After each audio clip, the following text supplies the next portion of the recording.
Hello मेरे प्यारे बच्चों। उम्मीद करते हैं कि आप बहुत ही अच्छे होंगे। मेरे प्यारे बच्चों, आज आपके बीच हम एक बहुत ही इम्पोर्टेंट 10वीं क्लास की बहुत ही इम्पोर्टेंट टॉपिक पर चर्चा करने वाले हैं, जिसका नाम है दर्पण सूत्र। आपने सुना होगा, जो भी बच्चे फिजिक्स पढ़े हुएगा, चाहे वो 10वीं हो चाहे वो 12वीं के बच्चे हो, दोनों बच्चों को ये सवाल परीक्षा में पूछे जाते हैं दोनों से। और ये जो सवाल पूछा जाता है तो बच्चों 5 नंबर में पूछा जाता है और काफी आसान है। बस थोड़ा लंबा प्रोसेस जाएगा लेकिन काफी आसान है। मैं गारंटी लेता हूं कि एक बार बच्चे अगर आप इन चीजों को समझ जाते हैं तो फिर कभी भी कहीं भी आपसे ये सवाल पूछे तो बिल्कुल आप बेझिझक इन चीजों को बना दीजिएगा। बशर्ते आप ध्यानपूर्वक समझिए कि मैं कहना क्या चाह रहा हूं और कैसे इन चीजों को सिद्ध करता हूं।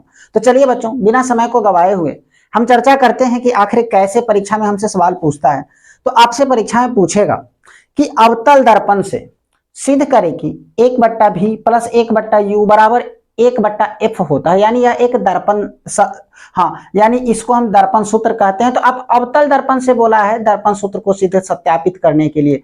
कभी कभी बच्चों उत्तल दर्पण से भी सत्यापित करने के लिए कहेगा, ठीक है। तो जब अवतल दर्पण से कहेगा सत्यापित करने के लिए तो कैसे करेंगे, ठीक है।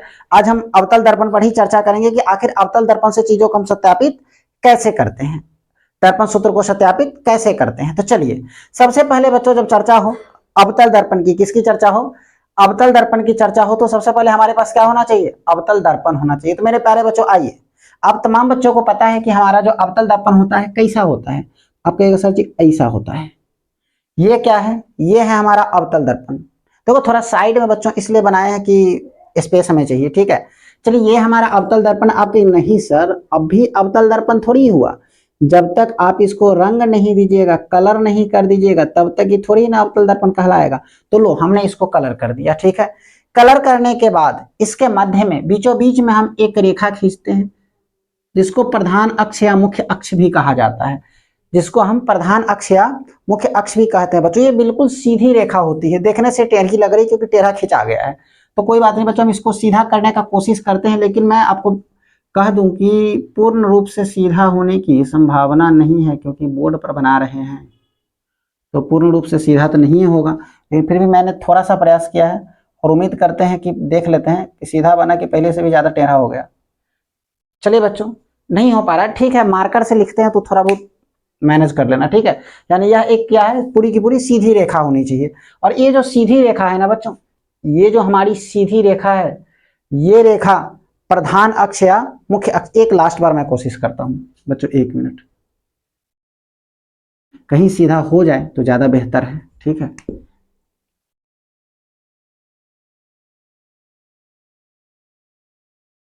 चलिए, क्लियर है, जितना होना था इतना ही होगा, ठीक है। वो मार्कर थोड़ा सा स्लिप होता है, क्लियर है बच्चों।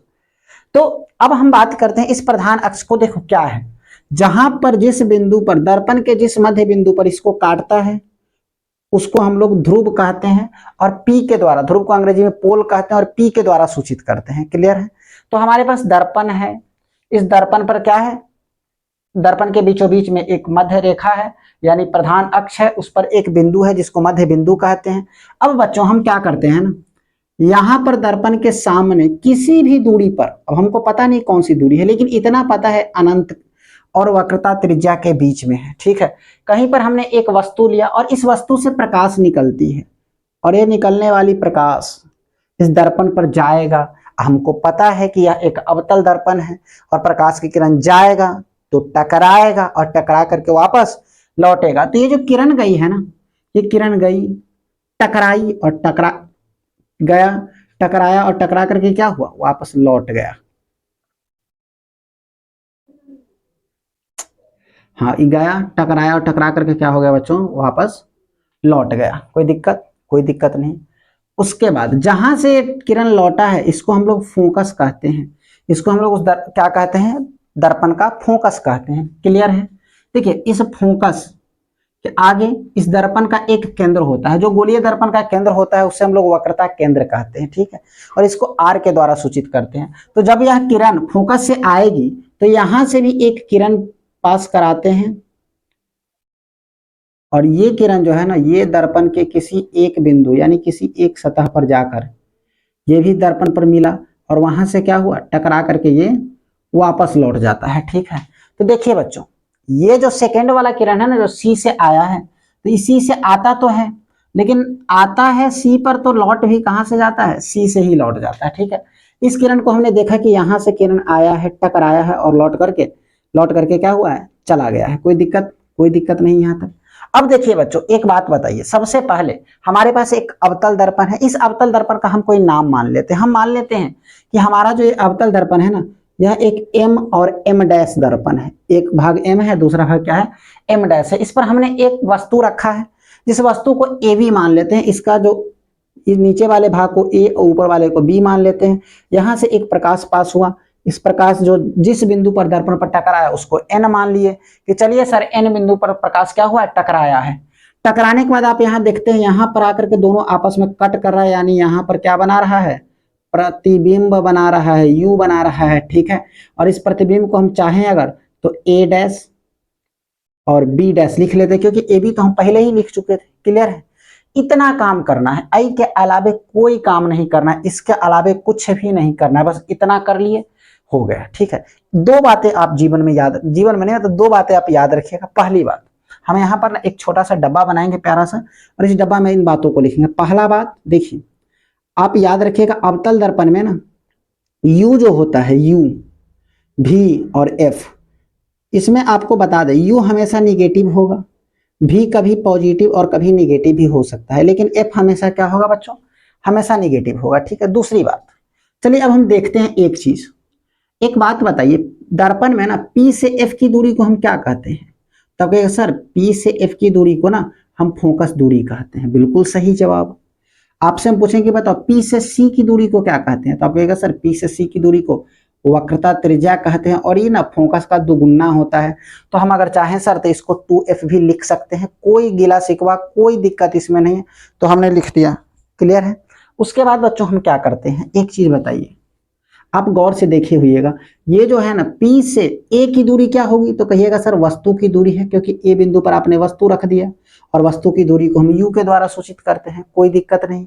अब आप देखिए P से इस A डैश की दूरी को क्या कहेंगे? तो आप कहेगा सर P से A डैश की दूरी, इसको तो हम लोग V कहेंगे।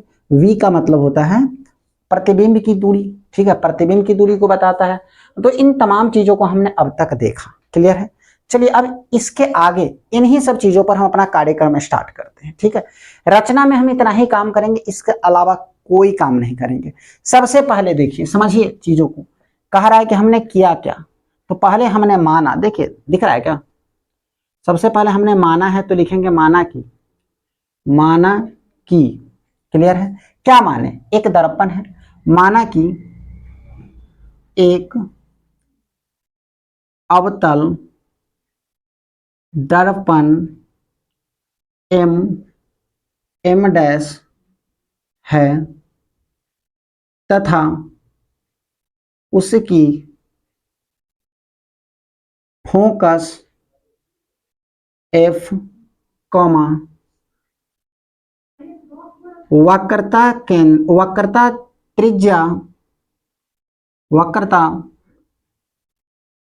त्रिज्या आर कॉमा, ठीक है, वक्रता त्रिज्या आर है, एवं, क्लियर है, देखो यहां तो कोई जो काम किया है बस उतना ही, एवं ए बी कोई क्या है, वस्तु है, ए बी कोई वस्तु है जिसका प्रतिबिंब, बच्चों ए भी एक वस्तु है जिसका, कौन चीज, तो कहिएगा आप सर जिसका प्रतिबिंब, ठीक है, ए डैश बी डैश है।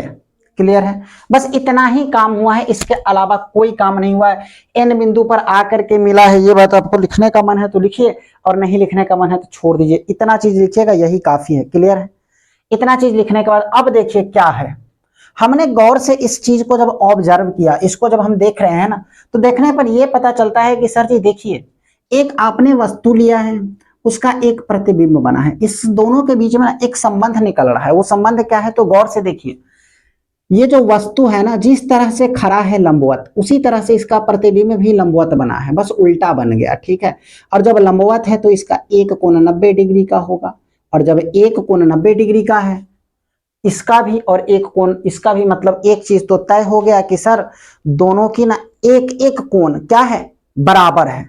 इसका भी एगो कोण बराबर हुआ, इसका भी एगो कोण बराबर हो गया, कोई दिक्कत नहीं। अब देखिए सर ये जो लाइन गई है ना एक ही लाइन पर, अब देखिए इस त्रिभुज का भी एक कोण बन रहा है और इस त्रिभुज का भी एक कोण बना और शीर्ष बिंदु भी एक ही है, तो हम कह सकते हैं कि सर शीर्षाभिमुख कोण जो होंगे ना, शीर्षाभिमुख कोण भी दोनों के क्या है, बराबर है। अब जब आपको पता है कि सर देखिए किसी त्रिभुज में अगर दो त्रिभुज एक समान है, ठीक है, मतलब दोनों का एक कोण 90 डिग्री का है, दूसरा कोण बराबर है, तो ऑटोमेटिक तीसरा कोण बराबर हो या ना हो इतना तो तय है कि ये जो त्रिभुज होगा यह एक समरूप त्रिभुज होगा। क्या होगा, यह एक समरूप त्रिभुज होगा। ये कौन सा त्रिभुज होगा बच्चों, तो यह एक समरूप त्रिभुज होगा। तो हम ये कह सकते हैं ना कि हमारा पहला जो समरूप त्रिभुज है, ये देखिए गौर से, ए से लेकर बी, ए बी सी, ये जो त्रिभुज है ना ये समरूप होगा किसके, छोटकिनवा वाला इसके नीचे जो लटका हुआ है इसके, ए डैश बी डैश और सी के। तो यानी हम ये कह सकते हैं कि ए, क्लियर है, बी और सी समरूप है। समरूप का चिन्ह ऐसे होता है, ए डैश बी डैश और सी के, क्लियर है। ए बी सी जो है ना वह समरूप है किसके, तो ए डैश बी डैश और सी के, क्लियर है। और जब दो त्रिभुज समरूप होते हैं ना तो उनकी जो सम्मुख भुजाएं होती है उन सम्मुख भुजाओं का अनुपात भी क्या होगा, बराबर होगा। यानी ये कहने का मतलब हुआ कि ये जो है ए डैश सॉरी ए और बी, और यहाँ है ए डैश और बी डैश, ठीक है, ध्यान से देखिए, एक है ए बी बट्टा में है ए डैश बी डैश, ठीक है, यह बराबर होगा किसके, तो संगत भुजा के अनुपात के। तो संगत भुजा मतलब ये भुजा इसके संगत, ये भुजा इसके संगत, तो AC जो है ना AC बराबर होगा ए डैश सी के। कोई दिक्कत यहां तक, आप कहिएगा सर कोई दिक्कत नहीं, ए डैश सी के क्या होगा, बराबर होगा, तो हाँ है बराबर, क्लियर है। इसको हम समीकरण 1 मान लेते हैं। अच्छा सॉरी बच्चों, यहाँ पर त्रिभुज का चिन्ह दे दीजिए, ठीक है, ये क्या है, दोनों समरूप तो है ही लेकिन त्रिभुज है, त्रिभुज एबीसी और त्रिभुज ए डैश बी डैश सी। यहां तक स्पष्ट है। चलिए अब थोड़ा सा आगे बढ़ते हैं। क्या आपको लग रहा है इसमें, आपने जब गौर से देखा तो केवल एक ही त्रिभुज बन रहा है क्या, नहीं, इसमें दो दो त्रिभुज बन रहा है। तो दूसरा त्रिभुज कौन सा है, देखिए अगर हम इसको गौर से देखें तो आप कहिएगा कि सर एक त्रिभुज तो ये भी बन रहा है ना, ए डैश बी और एफ, ए डैश बी डैश और एफ। और गौर से देखिए एक त्रिभुज ये भी बन रहा है एफ एन, और देखो ये आपको देखने से टेढ़ा लग रहा है लेकिन आपको बता दे ये बिल्कुल का बिल्कुल यहाँ पर हम एक रेखा खींच दिए, ठीक है, यह लंबवत रेखा खींच दिए, इसलिए हम बोले हैं ये सीधा होगा। क्यों, क्योंकि यहां से लेकर यहां की दूरी हमेशा याद रखिएगा बराबर होती है, क्योंकि यह जो किरण पास हो रही है ना ये किरण इस मुख्य अक्ष के हमेशा समांतर होगा। और जब दो किरण आपस में एक दूसरे की समांतर होगी यानी इसके बीच की दूरी अगर यहाँ पर है 3 मीटर तो यहाँ से 100 किलोमीटर दूरी पर जाकर के फिर से चेक करोगे ना तो ये 100 मीटर रहेगा, सॉरी 3 मीटर रहेगा, क्लियर है। मतलब दोनों की दूरी हमेशा क्या होगी बच्चों, तो समान होगी। तो इसीलिए हमने कहा कि उसके बीच की दूरी क्या है, समान है, क्लियर है। तो चलिए अब आगे बढ़ते हैं। तो एक आपने देखा कि हाँ सर एक त्रिभुज एन एफ और पी यहां बन रहा है, ठीक है, और यहां पर देखो ए डैश बी डैश और एफ, मतलब दो त्रिभुज हैं, ठीक है। एक क्या है, तो एन एफ और पी त्रिभुज। तो हम पहले लिखेंगे कि सर एन त्रिभुज एन एफ और क्या है, पी है, ठीक है। और गौर से देखिए फिर वही खेल शुरू हुआ, एगो 90 डिग्री तो दूसरा का भी 90 डिग्री, ठीक है, एगो सम्मुख भुजा उधर भी सम्मुख भुजा, ठीक है, तो यहाँ शीर्षाभिमुख कोण, ठीक है। अब यहाँ पर हम ये कह सकते हैं एन एफ पी, ठीक है, यहाँ भी समरूप है किसके, तो आप कहेगा सर ए डैश एफ और क्या था, बी डैश, ए डैश एफ और बी डैश के क्या है, यह समरूप है। त्रिभुज एन एफ पी समरूप है किसके, ए डैश एफ और बी डैश के, क्लियर है, कोई दिक्कत नहीं यहां तक। चलिए अब जब चीजें यहां तक आपकी क्लियर है ना, तो थोड़ा सा हम और आगे बढ़ते हैं। क्लियर है? अच्छा, ये जो समरूप, ये जो हम लिखे हैं ना कि एक दूसरे के क्या है, ये समरूप है, तो समझ में आ गया। ये भी समरूप है। कैसे समरूप है? तो आपने देखा कि ये शीर्षाभिमुख कोण से समरूप है।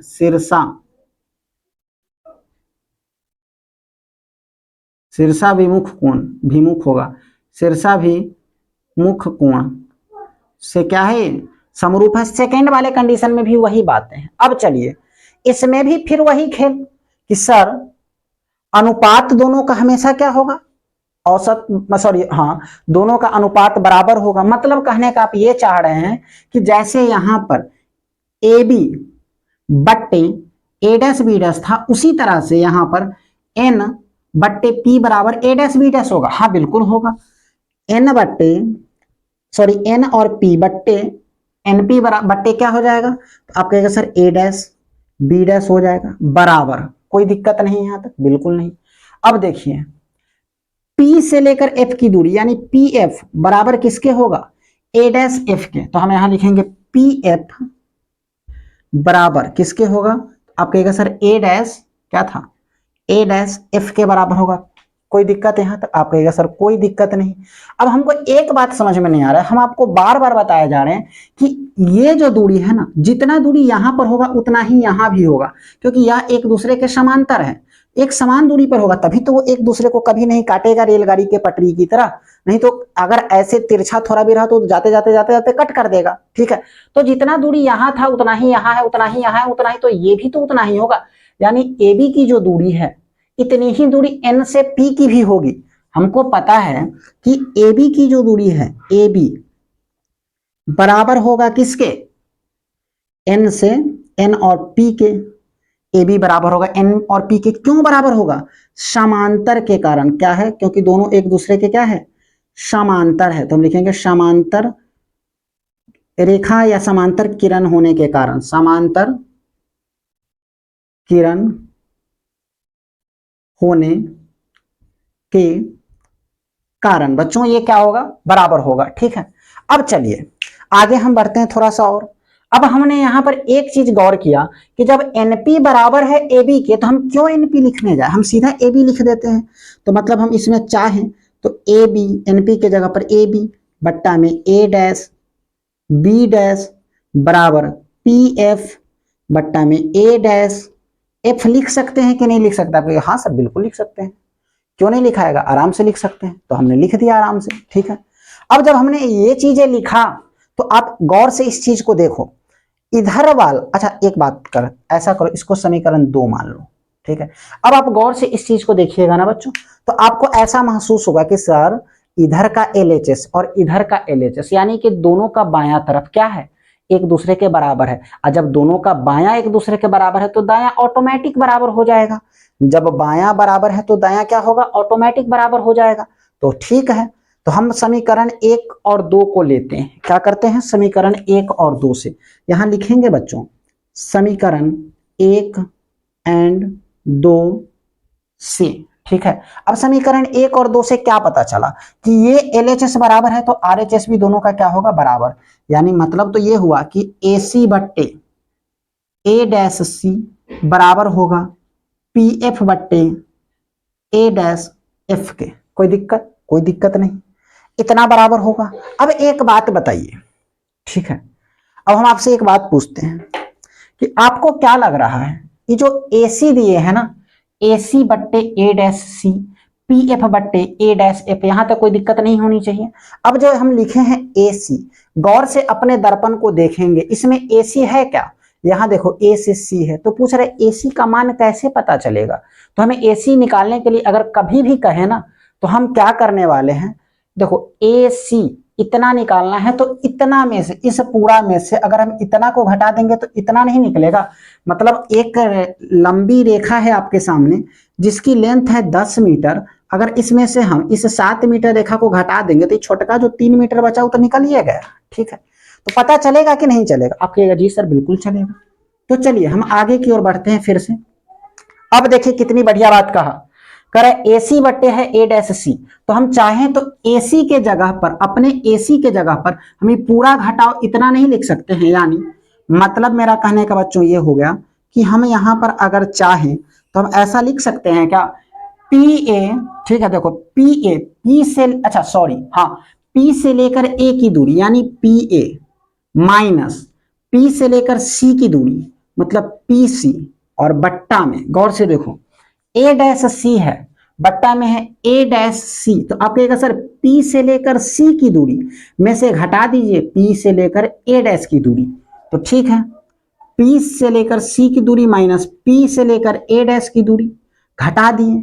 अब देखो बराबर में है पी एफ, तो पी एफ की दूरी तो हमको पता है पी से एफ की दूरी घटने उठने वाला है नहीं, तो सीधे पी से लेकर एफ की दूरी लिख दो। बट्टा में है ए डैश एफ, अब ए डैश एफ भाई साहब कहाँ है, तो ए डैश एफ यहां से यहां तक है, फिर वही बात पी से लेकर ए डैश, तो लिख दो पी से, अच्छा ए डैश एफ निकालना है, हाँ सही है, पी से लेकर ए डैश माइनस, अगर हम इसमें से पी से लेकर एफ की दूरी को घटा दें, पी से लेकर बच्चों अगर हम एफ की दूरी को घटा दें, इतना को अगर इतना में से घटाएंगे तो इतना तो निकल ही जाएगा, ठीक है, इस पूरा में से यहां से लेकर यहां तक के दूरी, इस पूरा दूरी में से, ठीक है, अगर हम इतना दूरी को घटा देंगे तो इतना नहीं निकलेगा, आराम से इतना निकल जाएगा, क्लियर है। तो चलिए घटा दिए, अब हम आगे बढ़ते हैं थोड़ा सा और, ठीक है, तो थोड़ा सा ये लंबा वीडियो जा रहा है, हम तो कंटिन्यू समझा रहे हैं भाई, उसमें रुक रहे हैं तो बताओ, टाइम आपका अगर बर्बाद कर रहे हैं तो बताइए, सुनाई तो आवाज दे ही रही होगी आशा करते हैं, तो हम खुद प्रयास में लगे हुए हैं, पसीना से तो हालत खराब है, तो आप लोग ही बने रहिए,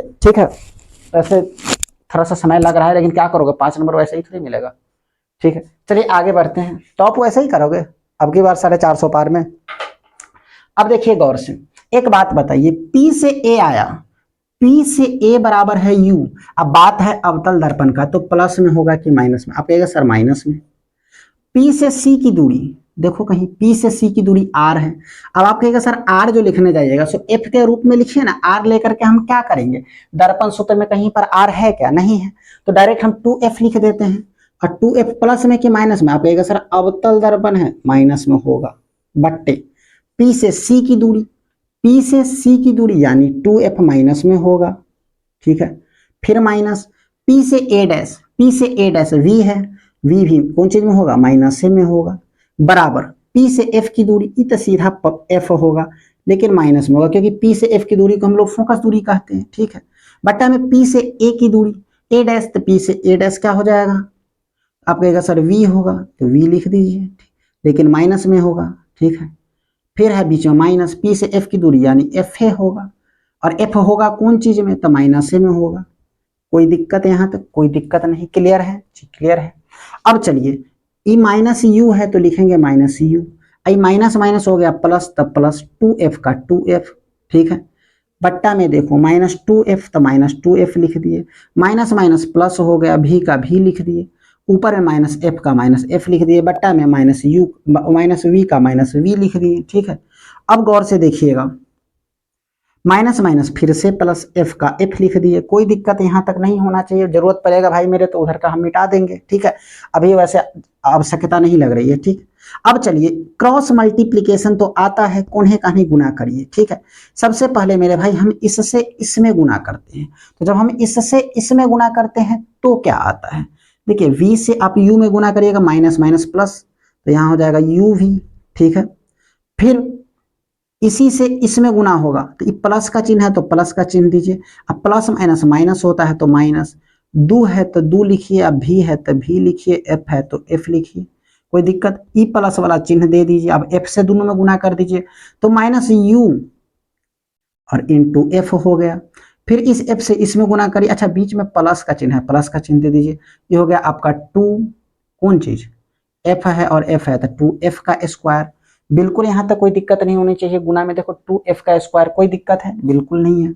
अब गुना खत्म हुआ इस साइड का, अब इधर वाले का क्रॉस मल्टीप्लिकेशन देखो, minus minus plus F square और एफ स्क्वायर होगा 2f स्क्वायर, क्या हो जाएगा 2f का स्क्वायर, ठीक है, एफ से भी में गुना करो तो हो जाएगा, अब माइनस है बीच में प्लस का चिन्ह है तो लो प्लस का चिन्ह दे दिए, आई माइनस भी और एफ है तो हो जाएगा v और f, लेकिन कौन चीज में, तो माइनस में, क्लियर है यहाँ तक। चलिए ये कैलकुलेशन जब खत्म होता है तो थोड़ा सा इसको हम तोड़ तार के देख लेते हैं, करा यू, देखो हम बनाने के लिए बच्चों इससे भी फास्ट आपको बना कर दे देंगे, लेकिन फिर अभी समझ में कैसे आएगा, समझाना भी तो है ना, plus minus minus, V F plus minus minus U F तो minus U F plus 2f का स्क्वायर बराबर 2f का स्क्वायर माइनस वी और f। कोई दिक्कत यहां तक नहीं। आप कहिएगा सर ऐसा करिए ना, देखिए ये जो है 2f स्क्वायर ये प्लस में है, उधर प्लस में है, अगर हम इसको उधर भेजेंगे तो माइनस हो जाएगा। और 2 एफ स्क्वायर में से 1 एफ स्क्वायर को घटाइएगा तो सॉरी 2 एफ स्क्वायर में से 2 एफ स्क्वायर घट गया तो कुछ वो बचवे नहीं किया, यानी इसको इससे चाहें तो हम वैसे ही काट देंगे। ठीक है, देखो 2 भी एफ है माइनस में और उधर 2 भी एफ है माइनस में, अगर उसको हम इधर ले आएंगे ना तो 2 भी एफ में से 1 भी एफ घट जाएगा तो बचेगा 1 भी एफ। ठीक है, क्या बचेगा? 1 भी एफ। देखो कैसे बचेगा, नहीं समझ में आया होगा, हम समझते हैं। तो क्या करते हैं, देखिए यहां पर हम लिख देते हैं U V minus 2 V F. ठीक है, ले आइए उसको इधर उठा करके उसको भी, तो हो जाएगा माइनस है तो प्लस वी एफ। अब बराबर इसको उठा करके उधर ले जाओ, ये माइनस में है तो ये उधर जाएगा तो क्या हो जाएगा? Plus U F. कोई दिक्कत नहीं, 2 वी एफ में से 1 वी एफ घट गया तो हो जाएगा 2 मतलब यू भी माइनस ये हो गया भी और एफ माइनस में होगा क्योंकि बड़का माइनस है। अब बराबर यू एफ। कोई दिक्कत नहीं, इतना तक तो किसी को कोई दिक्कत नहीं। अब क्या करते हैं, इतना जब हमारे पास काट छाट करके आया तो बच्चों अगला काम हमारा क्या है, अब हम करते हैं, कह रहे हैं यू वी एफ से दोनों ओर, यू वी एफ से दोनों ओर भाग देने पर, मतलब दोनों ओर हम यू वी एफ से अब क्या करने वाले हैं, भाग दे देंगे। तो भाग तो सबको आता है, यहाँ नहीं अटेगा लग रहा है, तो हम इस चीज को ना उठा करके सामने में आई जगह ले आते हैं, आई जमन। क्लियर है? चलिए अब हम भाग देते हैं, तो भाग देते हैं तो क्या आता है, देखिए यहाँ पर है यू वी, तो लिखिए यू वी माइनस भी एफ, लिखिए माइनस भी एफ, बट्टा में है यू भी सॉरी बराबर है यू और एफ है यू एफ। अब बोले हैं कि दोनों तरफ भाग दे दीजिए, इधर भाग दीजिए, सब में भाग दे दीजिए, यू वी और एफ, इसमें भी भाग दे दीजिए यू वी और एफ, इसमें भाग दे दीजिए यू वी और एफ। चलिए अब भाग में हम करते क्या है, तो जहां जो कटने वाला है उसको वहीं पर काट देते हैं। ठीक है, तो देखिए आप कहिएगा सर यूवी से यूवी कट गया, एफ से एफ गया, भी से भी गया, एफ से एफ गया, यू से यू गया, यानी इधर क्या बचा, इधर ऊपर में एक एक एक मर्तबे कटा तो 1/f बचा, माइनस में 1/u बचा, अब बराबर में 1/v भी बचा। कोई दिक्कत? आप कहेंगे बिल्कुल दिक्कत नहीं। अब एक बात बताओ, हमको प्रूफ करना था 1/f बराबर होता है 1/v जो 1/u, तो 1/f आ गया तो लिख देंगे 1/f बराबर, अच्छा 1/v तो है ही है पहले से, आई माइनस में 1/u है तो उधर भेजोगे तो कहोगे सर प्लस में 1/u आएगा। अब गौर से इसको देखो तो देखने से ही लगता है कि यह हमारा दर्पण सूत्र है। ये क्या है, तो यही तो है हमारा दर्पण सूत्र, सिद्ध तो हो ही गया दर्पण सूत्र। ये जो सिद्ध हुआ है ये हमारा अवतल दर्पण से हुआ है सिद्ध। कोई दिक्कत? आशा करते हैं कि चीजें आपको अच्छी तरह से समझ में आई होगी। जो बच्चे स्क्रीनशॉट लेना चाहते लीजिए, तो थोड़ा मुंह पूछे।